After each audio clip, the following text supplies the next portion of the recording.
4 പതിറ്റാണ്ട് പിന്നിട്ട പ്രവാസികൾക്ക് ആദരമൊരുക്കി KMCC Salalah.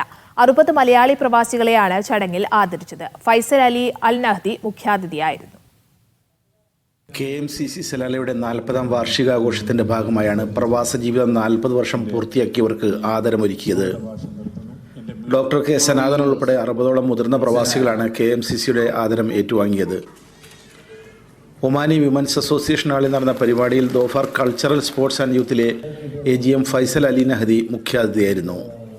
Chairman Rasheed Kalpetta അധ്യക്ഷത വഹിച്ച പരിപാടി VP അബ്ദുസലാം ഹാജി ഉദ്ഘാടനം ചെയ്തു. Doctor K Sanathanan, Rakesh Kumar Jha, doctor Abubakar Siddique, O Abdul Gafoor, Saifudheen ഉൾപ്പെടെ നിരവധി പേർ ആശംസകൾ നേർന്നു. നാഷണൽ ഡേയുടെ ഭാഗമായി കേക്ക് മുറിച്ച് വിതരണം ചെയ്തു.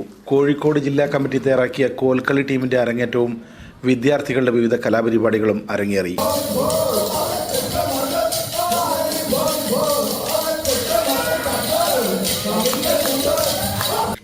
MC അബു ഹാജി, അലി ഹാജി എളഹറ്റിൽ, മഹ്മൂദ് ഹാജി, അനസ് ഹാജി, നാസർ കമൂന തുടങ്ങിയവർ പരിപാടിക്ക് നേതൃത്വം നൽകി. Media 1 Salalah.